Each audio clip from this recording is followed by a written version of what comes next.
Dear friends, in light of recent discussions, there have been many requests to talk about ibuprofen. To be precise, what are these discussions about? Amid the coronavirus pandemic, there have been certain reports suggesting that ibuprofen is incompatible with a COVID diagnosis.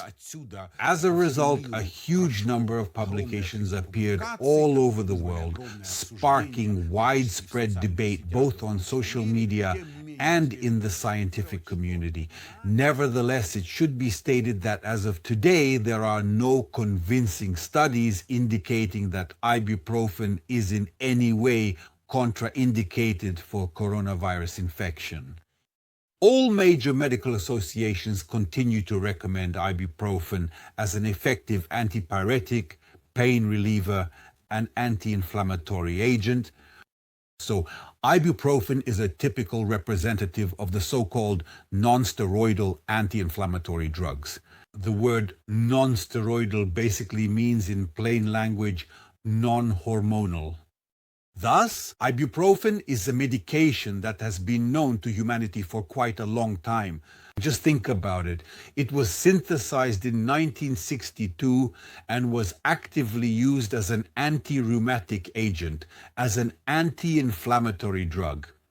And then, in 1983, it was recommended in the United Kingdom as a safe, over-the-counter medication used for complaints such as fever, pain, and inflammation.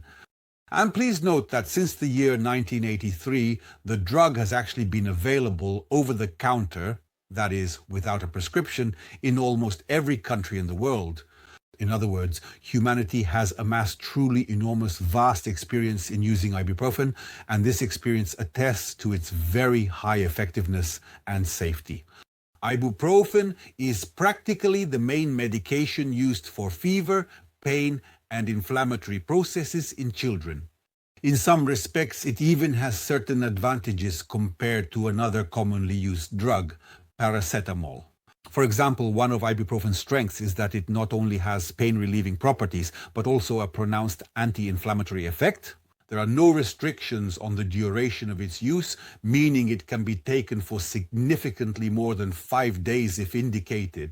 There are studies indicating that ibuprofen can have an irritating effect on the stomach, but this is a highly debated issue, and most manufacturers do not give direct recommendations that it must be taken strictly with food, especially considering that food can hinder the absorption of ibuprofen. Therefore, overall, especially when there is a high fever and the medication is used in pediatric form for children, there is absolutely no need to take it with food.